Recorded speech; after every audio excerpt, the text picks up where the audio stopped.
오늘 우리에게 주시는 하나님의 말씀 마태복음 21장 18절에서 22절 말씀을 우리가 5절밖에 되지 않습니다. 같이 한번 읽을게요. 5절입니다. 시작. 이른 아침에 성으로 들어오실 때에 시장하신지라 길가에서 한 무화과 나무를 보시고 그리로 가사 잎사귀 밖에 아무것도 찾지 못하시고 나무에게 이르시되 이제부터 영원토록 내가 열매를 맺지 못하리라 하시니 무화과 나무가 곧 마른지라. 제자들이 보고 이상히 여겨 이르되 무화과 나무가 어찌하여 곧 말랐나이까? 예수께서 대답하여 이르시되 내가 진실로 너희에게 이르노니 만일 너희가 믿음이 있고 의심하지 아니하면 이 무화과 나무에게 된 이런 일만 할 뿐 아니라 이 산더러 들려 바다에 던져지라 하여도 될 것이요 너희가 기도할 때에 무엇이든지 믿고 구하는 것은 다 받으리라 하시니라. 아멘. 오늘은 특별히 광고에도 말씀드렸지만 종교개혁주일입니다. 독일의 비텐베르그 대학교 성서신학 교수이자 당시 그 지역의 교회 주임 신부였던 마르틴 루터가 1517년 10월 31일 당시 카톨릭 제도의 부당함을 고발하는 반박문 95개절을 자신이 심호하고 있던 교회 정문에 써붙이며 시작된 개혁운동이었습니다. 그 정신이 500년이 지난 지금 우리가 살고 있는 이 시대에도 변함없이 내려와야 하겠습니다. 하지만 현재 우리의 신앙을 돌아다 보면 여러 가지 모양으로 위협하는 요소들이 내부적으로나 외부적으로 많이 일어나고 있습니다. 그래서 더욱 정신을 바짝 차리고 신앙생활을 해야 하겠습니다. 우리는 개신교인들입니다. 프로테스탄트 교인이라는 말입니다. 500년 전 종교개혁가들의 이러한 종교개혁에 대한 저항과 투쟁이 없었다면 오늘 우리의 이 자리, 우리 개신교인들은 아마 없었을지도 모릅니다. 우리가 개신교인이라고 하면 개신교인에 맞게, 그 정신에 맞게 신앙생활을 해야만 합니다. 프로테스탄트라는 말은 저항이라는 말입니다. 프로테스트, 저항하다. 무엇에 저항하고 무엇을 위해 싸워야 하는가에 하는 그런 내용은 이런 종교개혁가들의 정신을 바르게 알고 또한 그것을 이어받지 못한다면 우리는 우리 개인의 이익의 유무에 따라서 세상 사람들이 하는 동일한 이기적인 싸움이나 저항만을 하게 될지도 모릅니다. 프로테스탄트 개신교 정신은 부당한 신앙의 강요로부터 저항하는 것이고 불의한 신앙에 대한 저항입니다.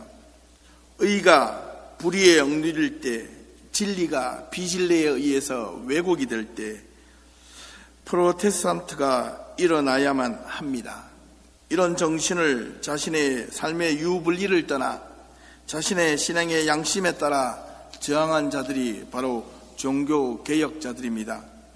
재미있는 사실이 한 가지가 있는데 이 프로테스탄트라는 이 말을 종교개혁자들 스스로가 붙인 것이 아니라 그 반대자들이 붙여주었다는 사실입니다.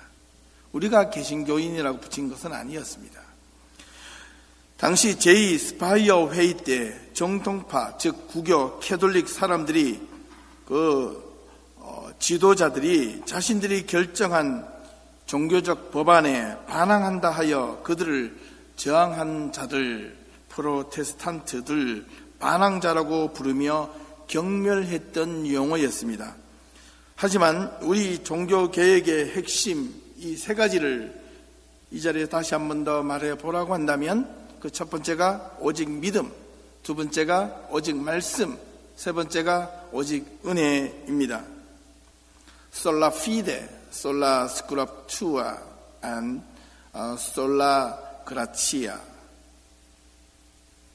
오직 믿음만이 오직 하나님의 말씀만이, 오직 은혜만이 하나님께 구원을 받을 수 있다는 것으로 당당히 외치며 불의한 교회 제도에 저항하며 그들은 자신의 삶을 양심에 따라 실천하며 살았습니다.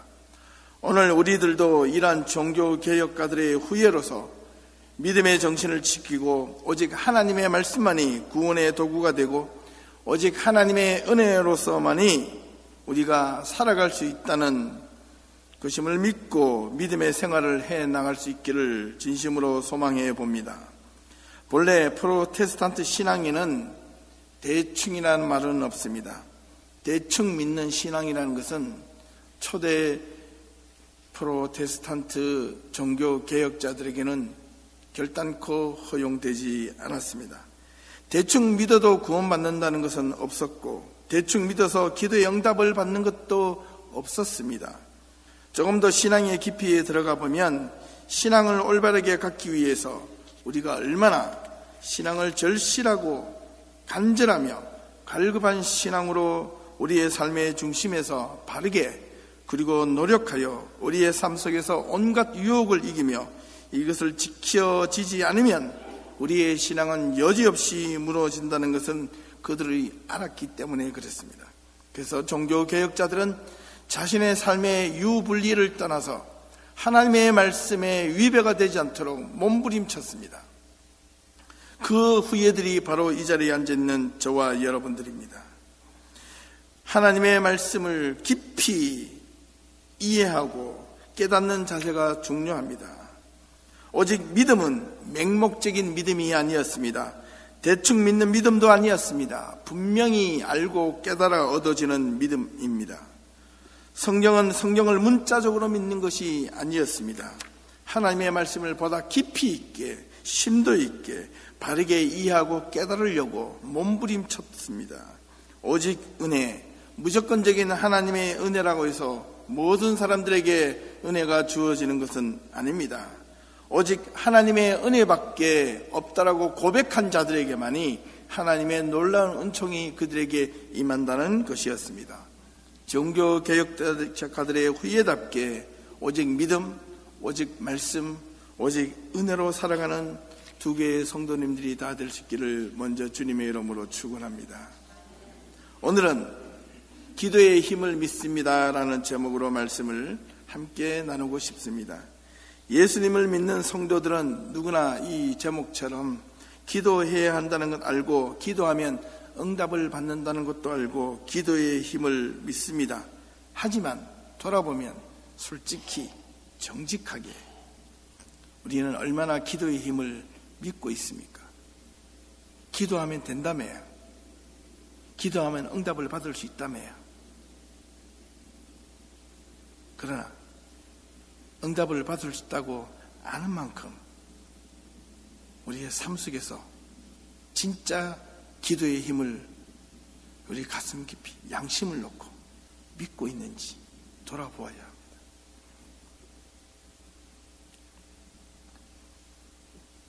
어떤 성도들은 이렇게 말할지도 모릅니다. 매사에 무조건 기도하고 시작해라. 그러면 하나님께서 어떻게 하든지 소원을 다 들어주실 것이다. 기도하면 못 이룰 것이 없다. 참 좋은 말입니다. 그런데 현실은 그렇지 않거든요. 기도에 능력이 있다는 것 머릿속으로는 혹 알고 있을지 모르나 그것을 얼마나 우리의 삶 속에서 구체적으로 실제적으로 적용하며 살고 있는지 돌아보아야 합니다. 기도의 힘을 믿지 않는 성도들은 아마 아무도 없을지도 모릅니다. 없을 겁니다. 하지만 솔직히 돌아보면 기도의 힘을 어느 정도 알고는 있지만 믿고 있지는 않는 것 같아요. 우리의 일상에서 얼마나 기도하며 살고 있는지 기도할 때마다 우리는 어떠한 자세와 마음으로 기도해야 하는지를 오늘 말씀을 통해서 돌아보았으면 좋겠습니다. 성경에는 예수님께서 기도에 관한 이야기들을 무수히 말씀하셨습니다. 그 몇 가지 예만 들어보겠습니다. 예수님께서 말씀하신 기도에 먼저 제자들이 어떻게 기도해야 할지를 몰라서 기도의 방법을 예수님께 찾아와 물었습니다. 그때 예수님께서 이렇게 기도문을 가르쳐 주셨습니다. 하늘에 계신 우리 아버지여, 이름이 거룩히 여김을 받으시며, 형식적인 기도를 하지 말라는 겁니다. 또 오히려 기도할 때 골방에 들어가 기도하라고 말씀하셨습니다. 중언부언 기도하지 말라 하셨습니다. 마태복음 26장에 보니 시험에 들지 않게 깨어 기도하라 말씀하셨습니다. 마가복음 11장에 보니 기도할 때에 누군가에 대하여 앙심을 품었거나 누군가에게 용서해 줄 일이 있거든 먼저 용서해 주고 그 다음에 기도하라는 겁니다. 이거 상당히 중요한 말이거든요. 기도만 하지 말고 기도하기 전에 마음에 세상의 관계에서 꺼리낌이 있는 것들 먼저 그것을 해결하고 와서 기도하라는 겁니다. 그렇지 않으면 기도가 아무리 좋은 기도를 한다 할지라도 그것이 하나님께 상달되지 못한다는 겁니다. 또한 기도할 때에 어떤 때는 기도하는 너를 주고 저주하는 자를 축복해주고 너를 모욕하는 자를 위하여 또한 기도해주라, 이런 말을 하고 계십니다. 또한 누가복음 18장에 보니 기도할 때에 낙심하지 말고 기도하라. 또한 기도할 때에 외식하는 자와 같이 길게 굳이 하려고 하지 말고 핵심만 가지고 기도해도 된다. 마지막으로 기도할 때에 무엇보다도 믿음이 떨어지지 않게 기도하라. 왜 마지막에 믿음이 떨어지지 않게 기도하라 이 말씀을 하셨을까? 곰곰이 생각해 봅니다. 우리는 기도해 보면 그 응답을 우리가 생각하는 시간과 데드라인을 정해놓고 하나님께 기도 응답을 받기를 소망합니다. 그러나 하나님의 응답은 우리가 생각하는 시간과 다를 수 있습니다. 그래서 하나님이 말씀해 주신 것 같아요. 기도할 때에 믿음이 떨어지지 않도록 기도하라. 네가 보기에 기도의 응답이 되지 않는다고 네 믿음이 떨어지거나 버리거나 낙심하지 말라, 이런 뜻입니다. 이처럼 예수님은 기도에 대한 여러 가지 내용들을 무수히 많이 말씀하셨습니다. 다른 기도의 내용들은 대부분 이해가 가는데 오늘 본문을 다시 한번 더 조금 집중해 보면 조금 이상한 점을 발견할 수가 있습니다. 본문의 내용 가운데 18절에서 20절까지 이 말씀이 왜 그 이후에 21절과 22절 말씀과 연관이 있는가, 이 말입니다. 이 비유로 들어주시는 이 예수님의 무화과 나무에 대한 비유, 이 비유가 왜 기도하고 무슨 상관이 있는가, 이 말입니다. 혹시 찾으셨습니까? 18절에서 20절 말씀을 함께 한번 보겠습니다. 다시 한번. 이른 아침에 성으로 들어오실 때에 시장하신지라 길가에서 한 무화과 나무를 보시고 그리로 가사 잎사귀 밖에 아무것도 찾지 못하시고 나무에게 이르시되 이제부터 영원토록 내가 열매를 맺지 못하리라 하시니 무화과 나무가 곧 마른지라 제자들이 보고 이상히 여겨 이르되 무화과 나무가 어찌하여 곧 말랐나이까, 이 즉시 말랐나이까, 이런 뜻입니다. 이 본문을 조금 더 주의 깊게 살펴보려면 마가복음 11장 12절과 22에서 24절 말씀을 함께 비교해서 보아야 합니다. 마가복음 11장 12절에서 14절 말씀입니다. 이튿날 그들이 베다니에서 나왔을 때에 예수께서 시장하신지라 멀리서 잎사귀 있는 한 무화과 나무를 보시고 그 나무에 무엇이 있을까 하여 가셨더니 가서 보신즉 잎사귀 외에 아무것도 없더라. 이는 무화과의 때가 아님이라. 예수께서 나무에게 말씀하여 이르시되 이제부터 영원토록 사람이 내게서 열매를 따먹지 못하리라 하시니 제자들이 이를 듣더라. 그래서 질문하신 겁니다. 20에서 24절 말씀입니다.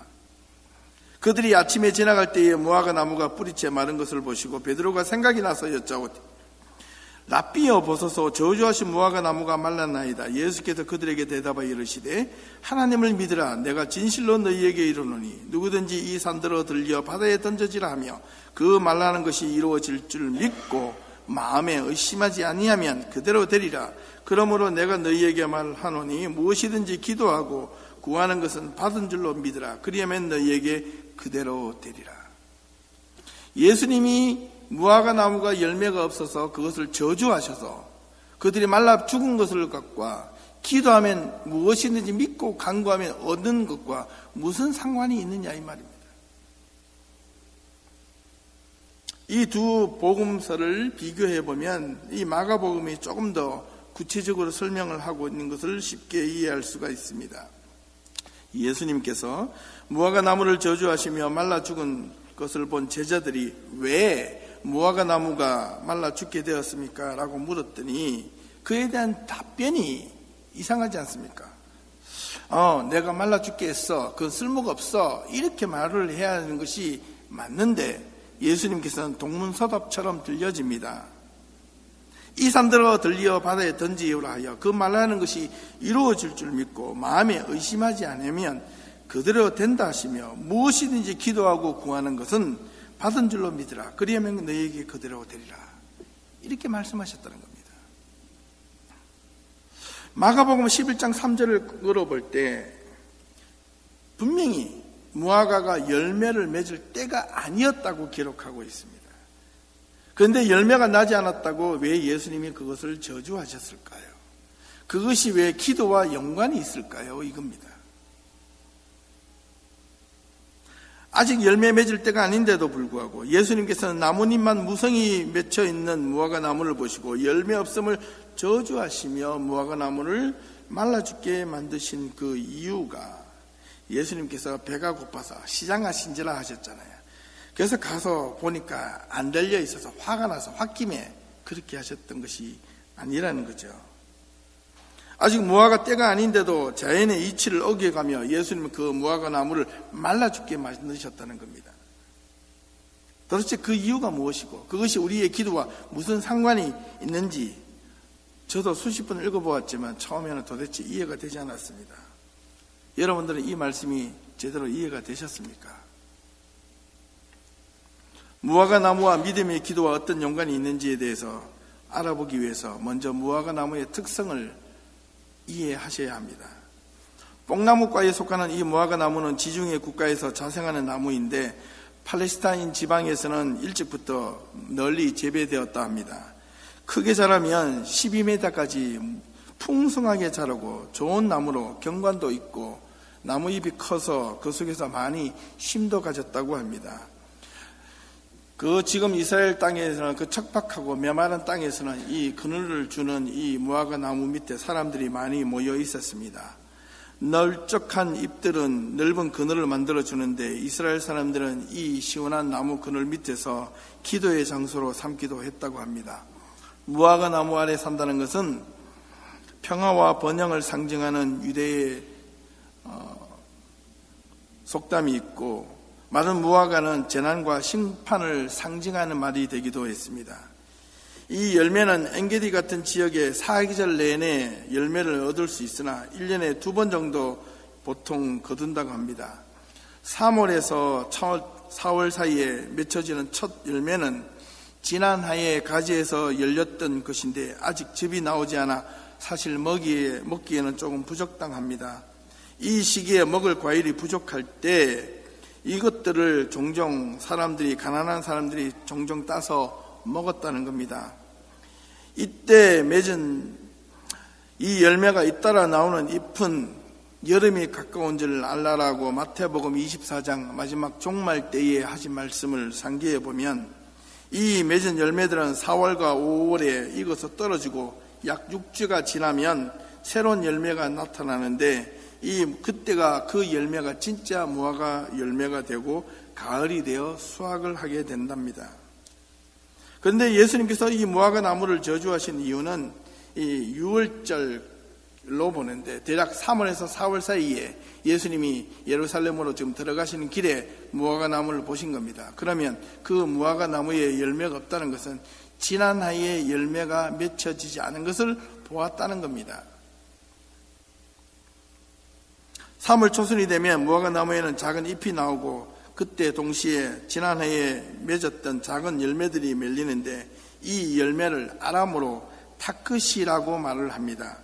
이 열매는 3월 하순경에 엄지손가락만큼 커지는데 그리고 잎사귀들은 연초록으로 부드럽게 크게 펴집니다.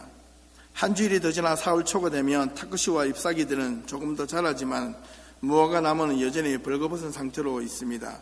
앞에서 그림을 보시면 좀 메마른 나무에 열매들이 쪼록쪼록 달린 게 보이실 겁니다. 오늘 본문의 마태복음과 마가복음에 나오는 이 무화과 나무의 상황이 아마도 이런 상태였다는 겁니다.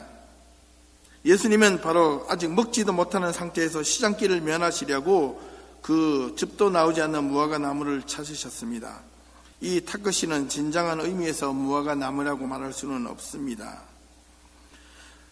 타크씨가 4월에서 5월경 떨어지고 6주가 지난 다음 새로운 열매가 나오는 것이 진짜 무화과 나무 열매인데 3, 4월경에 달린 무화과 나무가 나오지 않은 것은 무엇을 의미할까? 그것은 바로 이 무화과 나무가 3, 4월에 나오는 이런 작은 열매가 맺혀지지 않으면 그 가을에 그 열매가 맺혀지지 않는다는 겁니다. 그래서 그 무화과 나무를 볼 때마다 3, 4월에 맺혀있는 열매의 양이나 종류를 보고 가을에 이번 가을에는 이 나무가 무화과가 풍성하게 열리지 않겠다 이렇게 판단하는 것은 유대인이 당시 사회 속에서는 상식적인 것이었습니다. 유대의 가난한 사람들이 나그네들 이런 사람들은 종종 배가 고플 때 한국어 말하면 보릿고개 3, 4월 정도가 되면 타크시를 따서 시장길을 면했다고 합니다. 그 맛은 단맛은 없지만 역겹지 않고 향긋한 냄새가 나기 때문에 그래도 배고픈 것을 어느 정도 해결해 줄 수 있었답니다. 예수님께서도 본집 갈릴리에 있었기 때문에 예루살렘까지 오가는 여정에서 어떻게 보면 나그네라고 말할 수 있습니다. 예수님께서 예루살렘 성으로 돌아오시다가 배가 고파서 주위를 바라보니 무화과 나무가 있었고 그곳으로 향해 가셨습니다. 그런데 잎만 무성하고 열매가 없었다는 겁니다. 타크시를 먹기 위해서 예수님도 무화과 나무를 찾으셨는데 잎만 무성하고 열매가 없었으니 그 가을에 그 나무는 보나마나 열매가 맺혀지지 않을 것을 예수님은 아셨고 그것을 저주하셨던 겁니다. 있어봐야 소용이 없다는 거죠. 마태복음 24장 3절에 보니까 예수님께서 무화과 나무의 비유를 배워라. 잎이 연하여지고 그때 그 시기가 3월에서 4월 정도입니다. 유대 땅 대부분의 나무들은 상록수이지만 이 무화과 나무만큼은 낙엽수에 속합니다. 이 무화과 나무 잎만 무성해지면 여름이 되는 것을 알고 있듯이 예수님의 모든 말씀들이 이 무화과 나무의 비유를 통하여 여러 방면에서 예언을 하셨던 것을 성경을 통하여 종종 알 수 있습니다. 예수님께서 무화과 나무를 말라 죽게 하신 이유는 살아있으나 죽은 것과 다름없기 때문에 어쩌면 그 나무는 죽어 마땅한 나무인지도 모르겠습니다. 열매가 없는 과실수는 쓸모가 없기 때문에 그렇습니다. 이 비유를 통하여 제자들이 무화과 나무가 말라 죽은 것을 보고 왜 말라 죽었습니까? 라고 물었을 때 예수님의 대답이 21절에서 22절입니다. 예수께서 대답하여 이르시되 내가 진실로 너희에게 이르노니 너희가 만일 믿음이 있고 의심하지 아니하면 이 무화과 나무에서 된 이런 일만 할 뿐 아니라 이 산을 들어 바다에 던져지라 하여도 될 것이요 너희가 기도할 때에 무엇이든지 믿고 기도 구하는 것은 다 받으리라 이렇게 말씀하셨다는 겁니다. 예수님이 어떤 믿음을 가지셨길래 어떤 생각을 가지셨길래 어떻게 보면 이 무화과 나무는 그의 좀 이렇게 여러 가지 토양이 안 좋아서 열매를 맺지 못해서 작년에는 열매를 많이 맺었는데 올해는 또 이렇게 대충 못 맺어서 억울할 수도 있을지도 모릅니다. 문제는 그게 아닙니다. 이 무화과 나무의 비유가 믿음을 가지고 기도할 이유가 분명히 있기 때문에 그렇습니다. 우선 믿음이 있고 의심하지 아니하면 무화과 나무에게 이런 일뿐만 아니라 이 산과 이 산을 들어서 바다에까지 빠질 수 있다 하는 그 믿음이 도대체 무엇인가? 역설적으로 보면 의심하며 갖는 믿음은 무화과 나무에게 대한 했던 일을 하지 못할 뿐만 아니라 이 산을 들어서 저 산까지 옮겨지라는 것을 또 이룰 수 없다는 겁니다. 이게 현실적으로 돌아보면 이 산을 들어서 저 산을 들어온질 만큼 믿음이 있을까라고 생각이 앞서서 누가 바보가 이 산을 들어서 저 산으로 옮겨지라 이래 말하는 것을 믿을 사람 자체가 누가 있겠느냐 이 말입니다. 우리에게 필요한 것은 우리가 산을 던져 바다에 던지는 믿음까지 필요하지 않아도 오늘 예수님께서 말씀하시고자 하는 이 기도의 중심에는 믿음의 자세가 어떠해야 하는가를 가르쳐주고 있고 기도의 자세가 어떠해야 하는 것, 기도의 방법을 어떻게 해야 응답을 받을 수 있는가를 말씀해 주고 있는 내용이라는 겁니다. 예수님이 무화과 나무를 저주하신 진짜 이유는 열매를 맺지 않으면 진짜 가을에 무화과 나무가 열매 내지 않을 것을 알기 싫기 때문에, 그 열매가 나지 않기 때문에 쓸데없어서 죽게 하신 것이라면, 저와 여러분들이 하나님 앞에 기도의 응답을 받으려면 먼저 기도하는 것 자체가 중요한 것이 아니고 기도하는 삶을 먼저 살아야 한다는 겁니다.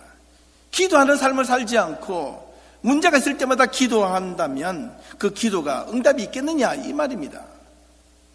입만 무성해지고 열매가 없으면 소용이 없는 것처럼 기도만 무성히 해놓고 내 삶은 엉망인데 진짜 믿음의 열매는 하나도 없는데 내 인생에 문제가 생겼다고 기도만 늘어놓는다고 그것이 이루어지겠느냐, 이런 말입니다.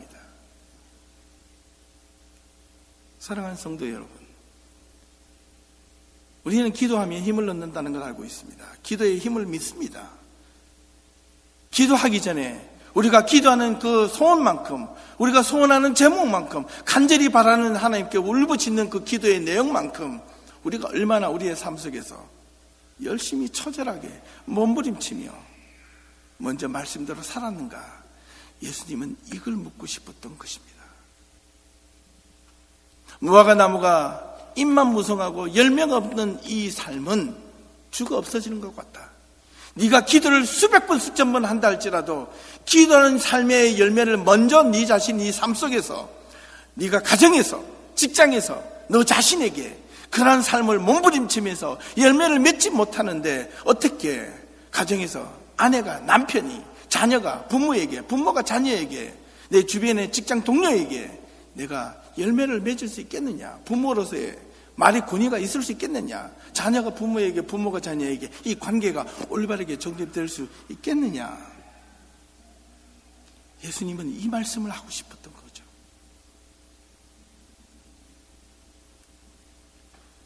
사랑하는 성도 여러분, 주님은 기도하지 않아도 우리가 무엇을 간구하고 싶으신지, 우리가 직접 매달리지 않아도 하나님께서는 우리가 무엇이 필요한지 다 알고 계신다는 겁니다. 그런데 왜 우리가 기도해야 되죠? 근데 왜 우리가 하나님 앞에 매달려야 되죠? 우리는 종종 이런 이야기를 듣습니다. 문제가 있을 때마다 기도하라, 엎드려라, 주님께서 해결해 주실 것이다. 그러나 그런 이야기는 수백 번 수천 번 들었지만, 기도하기 전에 우리가 먼저 내가 깨어지고 내가 말씀 앞에 무릎을 꿇고 내가 하나님 앞에 먼저 기도하는 삶으로서 처절하게 한번 살아보려고 몸부림친 적이 있는가? 이 몸부림이 없었는데, 이 노력이 없었는데 기도한들 무슨 응답을 받겠느냐, 이 말입니다. 하나님은 우리들에게 안타까워하시는 것은 너희가 많은 것을 하고 많은 것을 봉사하고 많은 것을 주고 받고 싶은 것이 아니라, 하나님 앞에 예배를 드리는데 이 예배야 수천 번 수백 번 드리는 게 양의 예배가 아니라, 입만 무성한 예배가 아니라, 입만 무성한 성김이 아니라, 입만 무성한 봉사가 아니라, 비록 작은 것일지라도 3, 4월에 겨우 열매 맺는 이 타크시와 같은 보잘것없는 열매일지라도 그 열매를 위해서 내가 맺으려고 몸부림쳤는가? 하나님은 그 모습을 보고 싶어요. 그것을 보고 싶었는데, 무화과 나무에게 타크시의 열매를 보고 싶었지 진짜 무화과 나무의 열매를 보고 싶었던 것은 아니었습니다. 타크시를 보고 싶었는데 타크시가 없었어요. 그 타크시는 누구에게 필요한 열매인 줄 아시죠? 왕이나 제사장이나 왕족이나 귀족들, 부자들에게 필요한 열매가 아니라 가난하고 나그네, 먹을 것이 없는 자들에게 필요한 타크시였다는 겁니다. 그 타크시의 열매가 예수님이 원하셨다는 겁니다.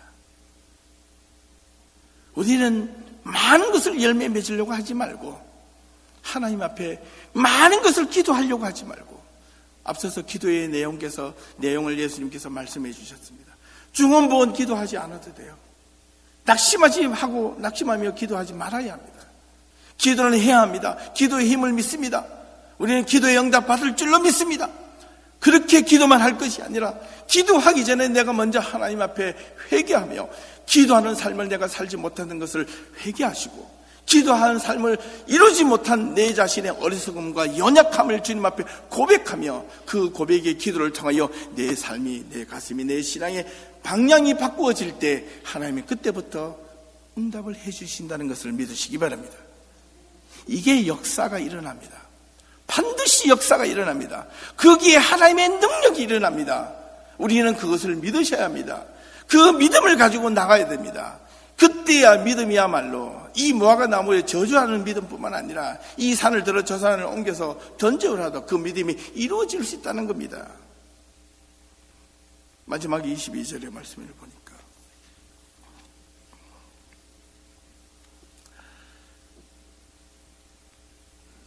너희가 기도할 때에 무엇이든지 믿고 구하는 것은 다 받으리라. 이 말을 오해하시면 안 됩니다. 무작정 기도한다고 응답되는 것 우리 많이 경험하시잖아요. 솔직하게 기도한다고 응답이 다 됩니까? 지오지 물려는 무려 몇천 번 이상의 응답을 받았다고 하는데 저는 기도해보니까 기도의 응답을 확률적으로 보면 고작 해봐야 10% 20% 제대로 응답 받을까 말까 하는 것 같아요. 그런데도 기도해야 된다고요? 예, 기도해야 합니다.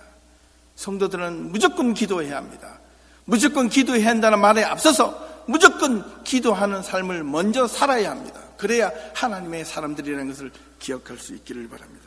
하나님께서 우리에게 주실 수 있는 기도의 가장 나쁜, 가장 최악의 응답이 무엇이냐면 간구하는 마다 묻지도 따지지도 아니하시고 무조건 들어주시는 거예요. 그게 진짜 하나님의 응답이 아니라 그것은 하나님의 최악의 응답이자 최고로 나쁜 응답임을 기억하셔야 됩니다. 기도하면 무조건 들어주신 그 기도가 교만해질 수 있기 때문에 그렇습니다. 사람들은 종종 이야기합니다.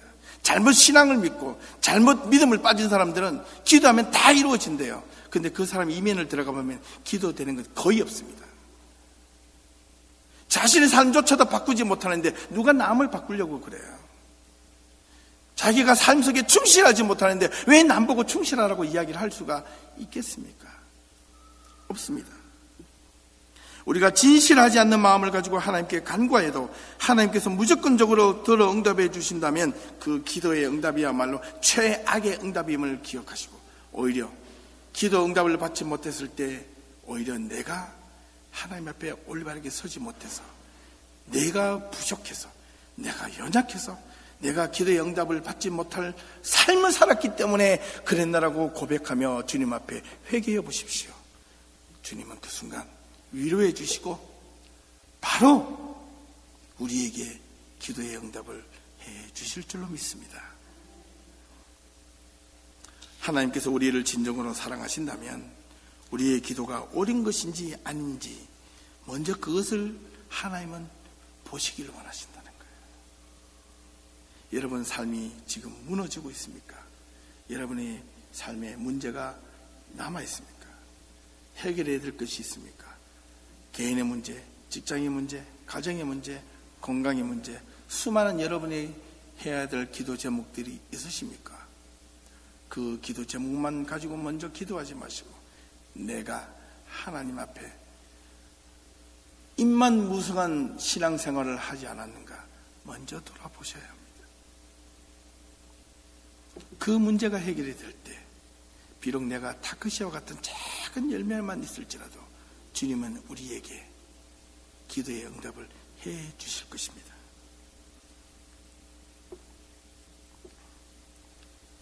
하나님은 진짜 하나님이 우리를 진정으로 사랑하신다면 우리의 기도를 무조건적으로 응답해 주신 것이 아니라 우리의 기도가, 우리의 마음이, 우리의 삶이 어떻게 서 있는가를 먼저 알아보시고 그것을 통해서 기도의 응답을 해 주실지 마실지 결정해 주신 것이 가장 큰 은혜이자 가장 큰 사랑의 응답이 아니겠습니까?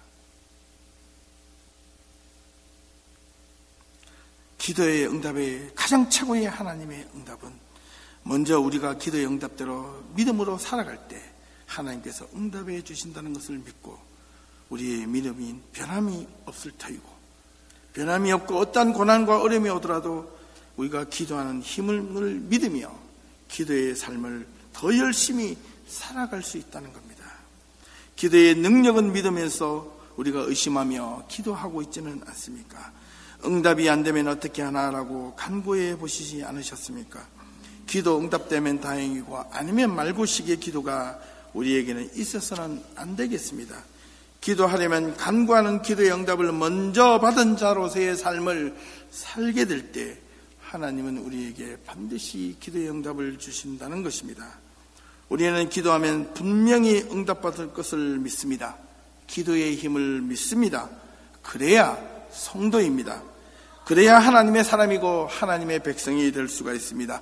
받은 줄로 믿고 간구하여 라고 말씀하신 것을 우리는 믿습니다.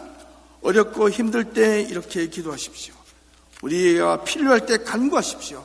그러나 기도하기 전 기도하는 삶으로, 기도하는 자로서의 삶이 충실하게 살아질 때, 살아나갈 때, 살아가야만 할 때 우리는 그 어떤 기도의 간구를 하여도 하나님께서 그 중심을 보시고 우리에게 응답해 주실 걸로 믿습니다.